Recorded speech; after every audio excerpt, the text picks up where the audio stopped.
Hello, and welcome to What's My Tagline? I'm your host, Carol Flagg. Thanks for tuning in. On this show, we put our microphone in front of a variety of healthcare marketing, social media, and PR experts and ask them questions as it relates to their occupation on branding, messaging, social media, customer loyalty, and retention, and more. You can follow the conversation on Twitter at hashtag What's My Tagline, and follow me, of course, at Carol Flagg. My guest today is Jodi Amendola. Jodi has 25 years of experience in developing, implementing, and executing public relations and marketing campaigns in healthcare and health IT. Since 2004, she has served as CEO and co-founder of Amendola Communications, a national full-service public relations, social media, content marketing, and marketing communications agency. She was recently named by PR News as one of the top women in PR for 2017. Jodi, thank you for being my guest today. Thank you so much, Carol, for having me. I'm excited to be here. I'm looking forward to our conversation, and congratulations. That's a great honor. We're going to talk a little bit about that later in the show. But my first question of all my guests is, if you had to describe yourself as a tagline, what would it be? Well, I guess on a professional level, it would be the HIT connector. We connect people. We connect all the touch points within integrated communications from PR, content, marketing, and social. Like I said, both in business and on a personal level, I'm sort of the connector. I help make marriages among my clients, among companies that seem like they would work well together, connect lots of folks for new business purposes. And then on a PR level, all of our clients have a great story to tell. So it's a matter of connecting them with the right stories to gain market share and PR wins. That sounds great, and certainly being named one of the top women in PR for 2017, I saw the list. It's an illustrious group, so congratulations on that. So, connections. Now, how did you get into PR? Was it your love of people, or, obviously there's a lot involved in running a successful PR agency today, marketing agency, and you've been in this business for quite a while. So how did you get started? Great question. I'm one of those rare people who actually am doing exactly what I studied. So I went to Boston University and studied mass communications with a concentration in public relations. And my first full-time job out of college was at a healthcare IT, PR, and marketing agency, and that really set my career path. I was thrown right into healthcare IT on day one. I was put on the NEIC account, which stood for National Electronic Information Corporation. The company was sold to Proxymed and then later to WebMD. Everybody knows WebMD, yeah, sure. Right? But literally my first week on the job, I had to call and pitch a story to Joe Goddard, who was the editor of Health Data Management. He was the editor then and is still today, and everybody knows he's a tough one, and I survived. It's kind of funny, Carol, ironically, I was initially jealous of the other account executive who started the same day as me, and she was assigned to the Hackensack University Medical Center account to run their special events. So here she is party planning, and I'm actually having to learn all the buzzwords in healthcare technology. But I actually love healthcare IT, and I wouldn't trade that pivotal moment in time for anything. I then spent 13 years at a firm, the first 6 in New Jersey, and then moved to Arizona and opened up their West Coast office. And I've had my own PR and marketing firm dedicated to healthcare IT for the last 14 years. No shortage of acronyms and buzzwords in the health IT environment. I've been in it since 2009, and it just seems to be something that the industry really specializes in. It's really kind of fascinating. So what drives you to succeed? I mean, you like you said, you're one of these rare people that you graduated at 18 from high school, went to college, decided to go into PR and communications, got your job in PR communications, started a company in PR communications. You've seen the evolution, obviously, of what it means to be in the PR business in the last 25 years. I mean, the internet, the digital age, Yes, lots of changes, Carol, indeed. So there's a few things. I've always been passionate about PR. What gets me out of bed every day is making my clients happy and successful. At Amendola, we view ourselves as a partner, an extension of our client's team, and it's so rewarding and validating to have so many repeat clients. I can't tell you, I have, folks like JD, who is at 3 different companies and has brought us in each time, Brett First, 3 different companies, Dave Enger, 3 different companies, Doug Hart, 4 different companies, and I can go on and on and on. So that's one reason. The second is I get a real thrill from pitching and winning new business. It's that competitive spark in me, I guess. I love learning about new companies, how their technology is leading to better patient care, and how we can help them make their next big leap through our PR and marketing services. We like to say we turn our folks into industry leaders. And the third thing, Carol, that really makes it worthwhile is that I work with the greatest team ever. I never actually place an ad. I don't hire just random people. I handpick all of my team members, and I have close to 25 team members at this point. Each and every person on my team, I have some type of connection with them, whether it was a journalist that I've known for years or a former client or somebody who was referred to me by one of my connections in my large network. That's how I hire. And we all just really work very well together. We brighten each other's day. We always laugh. And everybody helps everybody regardless of what title they are. And that's a rarity these days. Yeah. And I just feel very lucky to experience that every day. Well, and having that team around you, because I would imagine the changes that you've seen, I mean, just the impact of technology, and I'm not talking, of course, about healthcare IT technology, but technology in itself, that, the digital world, the news cycle has shrunk to a nanosecond to really the size of a tweet, right? And what sort of challenges and or opportunities has technology brought to the business of PR? Well, you're right. It's changed in some good ways and some bad ways, right? So you're right that news can be now instantaneous. We used to have to wait 3 months for an article to get published when we were talking about print outlets. Nowadays, it's fantastic. We can literally write and place a byline in one day and it appears the next day. So it's very gratifying, and people like to have the actual piece that they can then leverage for lead gen purposes, to post on their website, to push out through social media, through Twitter, through LinkedIn. So the digital channels that we now have today are another vehicle for showcasing our news. So it's not just relying on traditional PR. We now have the whole social side. So lots of opportunities, both. I know we're going to be talking about HIMSS today at HIMSS, yes, and just in general. Well, and I think, too, that ability to have technology in moving into the digital space here certainly makes it trackable, too. I mean, obviously, it provides you with metrics.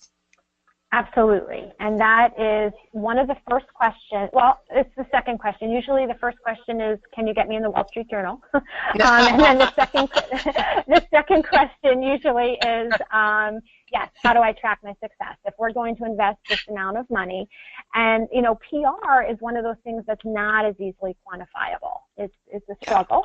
In the olden days, you had to kind of calculate the ad equivalency. So what would this amount of placement been valued at had we paid for the advertising space? Nowadays, PR is still not as easily quantifiable, but you're right, digital campaigns are quantifiable.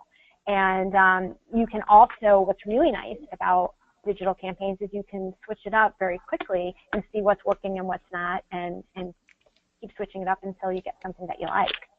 So if you're just tuning in, this is Carol Flagg, host of What's My Tagline, and my guest today is Jodi Amendola. Jodi, it is January 2018. We're going to switch gears and get to the real heart of our conversation. It's January 2018. HIMSS is a little bit more than a month away, and the entire industry is gearing up for it. And you have quite a bit of history tied to HIMSS and the companies that you've presented there. So tell us about that history at HIMSS, and about exhibiting and the things that you talk to with your clients about doing HIMSS right, doing it correctly. Because I'm sure there's a Sure. right way, and I imagine there's a lot of wrong ways as an exhibitor, or if you're speaking at HIMSS, to not do this correctly, not to get the most out of it, really, I guess is what I'm saying. Sure. I have lots of thoughts on that. So we might go over the 27 minutes, Carol. Okay. So you're right. I have been doing HIMSS for more than 2 decades. I remember the snow in Chicago and when we all didn't fit at the exhibit hall in San Diego. My favorite memory at HIMSS was in Dallas when I shared a taxi with a guy who was from Intel. And that random connection led me to represent Intel's Internet Healthcare division. And I can take it even one step further. Yeah, it's just that taxi ride, right? You just never know where you're going to meet somebody. That ultimately resulted in me hiring Kate a couple years later, who had worked with Internet Healthcare division. She became my second employee when I started Amendola and is now one of my VPs 14 years later, right here by my side. So again, we talk about, the HIT connector. There's lots of stories that date back to that.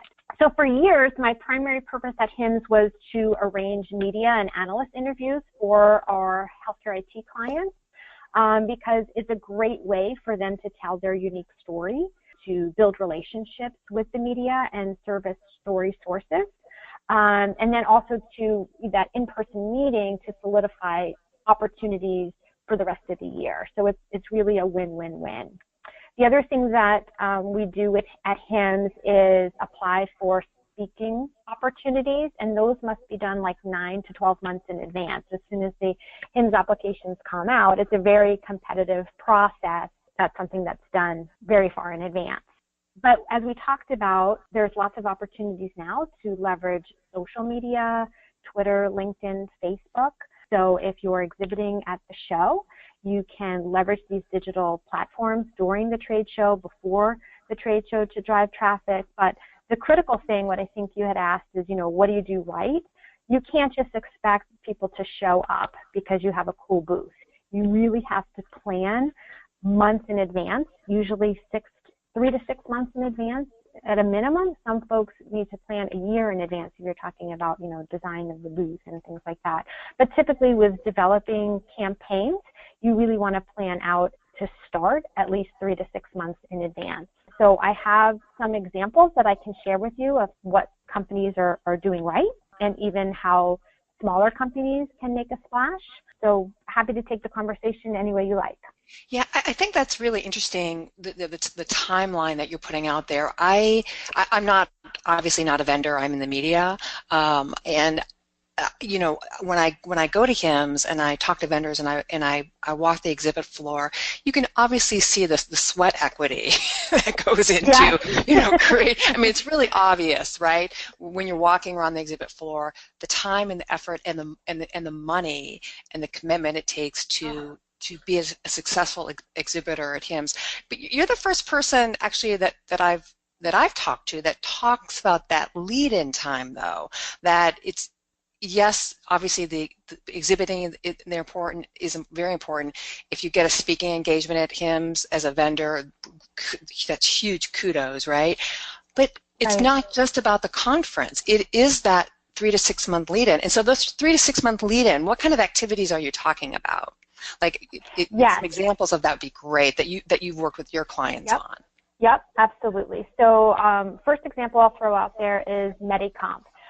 They have a targeted email outreach strategy that starts 6 weeks in advance of the show to schedule meeting times and times for attendees to play their virtual games. So again, they want to do something a little bit different, so they have a virtual game. So obviously, scheduling time is important so that it gets on your attendees' calendars before they arrive at the show, because once they arrive at the show, you're too late, right? So we develop the content and the promotional concept and the thought leadership content, and the emails are brief and targeted to attendees by role and by their job. The other cool thing that Medicomp does is that they don't just demo, they have a virtual experience. They have this virtual game, which is essentially a 3-minute product preview that highlights the capabilities and product features in a learning mode.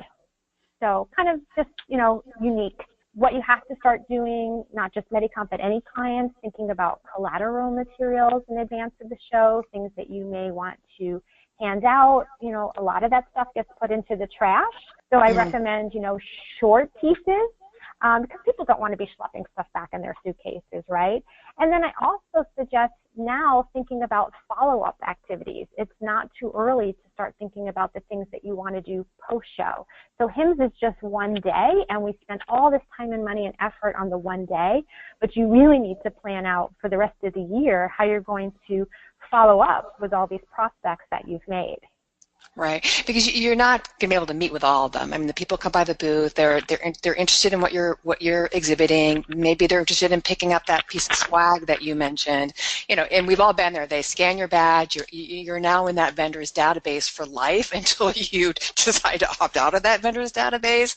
And so, exactly. so that process of creating a HIMSS memory for a person, because obviously when you walk around as an attendee, it's very overwhelming. 1,300 plus booths, you can get, a cappuccino, overload as you walk. But those are the most fun booths, right? The people who offer cappuccinos, the people who, I think of Orion's booth, they had happy hour, so that was happy hour, I was going to say, right? You can't get better than that, yeah. I was going to say cappuccino or wine, right? Yes, exactly right. The magicians and all that kind of stuff. For these companies that have these obviously very large booths and obviously to put together a virtual game is a lot of money. There are a lot of first-time exhibitors. A lot of them are many times are coupled together too, and you get those side rows of exhibitors who have like maybe the smallest booths, and they're standing there and they don't perhaps have the wherewithal to do a huge HIMSS experience for an attendee. But at the same time, they spent, again, the sweat equity and the money and the effort to be there and have people in the booth for the couple of days that they're exhibiting. Any advice for those companies, how they can maybe stand out amongst a very crowded environment? Yes. So one of the things you want to do at HIMSS is try to make it fun. So Health Catalyst, for example, and they're bigger now, but when we started with them, they were smaller. But at their booth, they last year had 2 stand-up downhill ski machines that let people challenge a friend to race. Oh, you saw that one? I did it, and I was horrible. So, things like that. But honestly, my best recommendation for folks who are smaller and don't have, oodles of money are to maybe leverage some of the specialty exhibit areas. Like HIMSS has the Intelligent Health Pavilion, the Cybersecurity Command Center, and the Connected Health Experience. So they have a very specific focus, and they're likely to attract the professionals that are really interested in those solutions. And then the really nice thing about them is that those are all tied to HIMSS internal benchmarks. So the staffers responsible for them do a lot of marketing and promotion and social engagement to get the word out. So it's really free advertising for those folks. So I know Bernoulli, for example, has been in the interoperability showcase for about several years, and it's been really beneficial to have that concentrated audience around their area of healthcare IT. Kind of intimate engagement that's difficult to reproduce on the general show floor. Yeah, that is a really great point, because obviously if you're interested in interoperability or cybersecurity, you're literally going there for a specific reason, versus a lot of attendees just you're not really ambling down the cappuccino rows, but you're like looking for your next cup of coffee. But you really kind of very topic specific. And I also think your point about Health Catalyst is a great one, because I've followed them for years. I've been a fan of theirs for years, and we've interviewed them probably the last 6 or 7 years at HIMSS as part of our HIMSS highlights. They're always doing something interesting, and you see the metamorphosis of their exhibit efforts and what they're doing. You're right. They started out, as many companies do, first, second, third year on a smaller level, and as their HIMSS members, and then grow. Right, they grow, and then all of a sudden, you've got a prime position. So it's a long-term commitment. Absolutely, it is, absolutely. And, I tell people this all the time, you do not have to go to HIMSS and exhibit because you can totally get lost. It's a huge show. It's the biggest one in healthcare IT, right? But there are other things that you can do. So if you have a partner, you may be able to co-locate in a partner booth. You can host a reception for your clients and prospects that's off-site. You can schedule an invite-only dinner for media and analysts. You can, capture customer testimonial videos while you're there. So you don't have to actually have a booth. You can attend all the networking events. The key with HIMSS is really planning your schedule ahead of time. So if you go and expect to set up meetings once you're there, that's not going to happen. I go every year and I have literally 100 meetings scheduled in 3 days. I'm like back to back to back. By the time I come home, I'm dead. But that's the way most people are. But if you, again, plan ahead and focus on scheduling, what network activities you want to attend, what booths you want to walk through, you can see the exhibit floor. You can go, find who your competitors are and seek out what their messaging is and how they're positioning themselves. You can find time to go visit with prospects, but it really does need to be done in advance. Well, and I think that gets back to your comment earlier about the planning process, that it, 3, 6, 9 months, maybe it starts a week after you get back from HIMSS, next year starts, because in order to take advantage of, again, the time and effort and to make the most of what you as a company has put into it, it just can't be, I get back, I have, I scanned so many badges, and now I'm going to send an email, right? Exactly right. One of my clients, Sarah, one of the things that they do is they conduct an active survey with HIMSS Analytics during the event, and then they build a white paper from that afterwards. Oh, that's great. Again, thinking through what are the activities you can do down the road.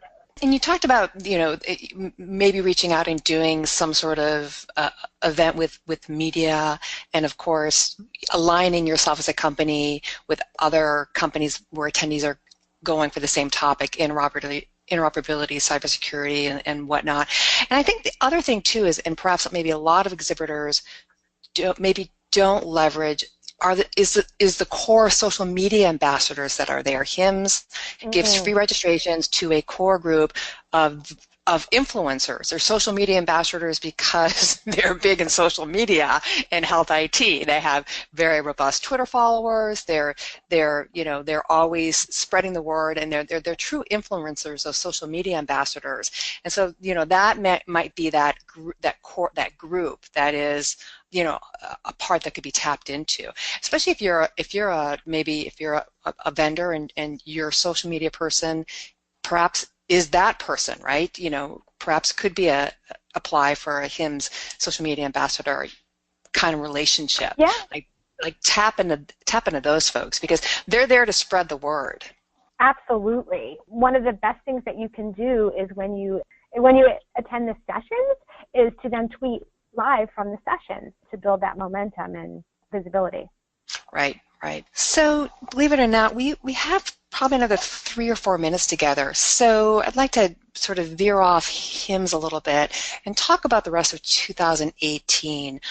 I'm just curious, what sort of year do you think it'll be for PR and branding for health IT companies? I think certainly over the last couple of years, you've seen there's been some mergers, there's been some acquisitions. There's definitely been sort of a culling in the field, I think, for health IT companies.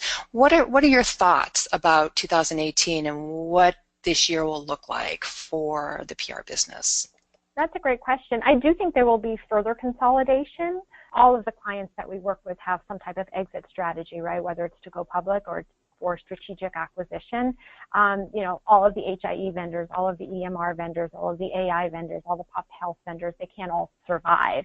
So I do think it'll be another year of further consolidation. I think HIT is strong, and we're getting inundated, honestly, with requests for next year to help people position themselves effectively. So there's lots of opportunity for branding because everybody wants to rise above the noise. It's tough. Everybody kind of claims to be in the same space, And you really need to start differentiating yourself. I think that's going to be the key. You know, not unlike the car industry where every car is starting to look the same. HIT vendors are all claiming to have the answer for interoperability, for value-based care, for health and analytics. So our goal is to help our clients change the narrative and to be specific. If you want to be different, you have to speak to the industry pain points with specifics. So specific customer case studies, specific ROI, specific next steps, a demo, an invitation to an upcoming webinar, whatever. There's just too much hype out there, and the reality is potential customers won't believe it, right? My vote is that data is king, so continue to conduct surveys, develop white papers, case studies to share that bigger picture with the target audiences. Yeah. Don't expect them to believe your pitch, show them the proof, right? Show me the money, show me the proof. Show me the proof is in the pudding. The proof is in the pudding. So yeah, I do think that you know, companies that can leverage the success stories in the data will certainly be the most successful. Well, lastly, I guess I look forward to meeting you at HIMSS, and I want to thank you so much for your time today. Thank you so much, Carol. It was great. Appreciate the opportunity. Well, we appreciate your thoughts, and we'll have to have you back again post-HIMSS, and we'll digest what people did right and perhaps what they did wrong this year. You can learn more about Jodi and Amendola Communications at www.acmarketingpr.com and follow Jodi on Twitter at Amendola and the company at Amendola.com. You can also connect with her and the company on LinkedIn. You can share your thoughts or comments on Twitter at #What'sMyTagline or visit the program page on healthcarenowradio.com. Have a topic related to our show and you want to hear about? Or are you an expert who'd like to be on the show? Reach out to me on Twitter at Carol Flagg or email me at carol@hightechanswers.com. Until next time, I'm Carol Flagg and I want to know, what's your tagline?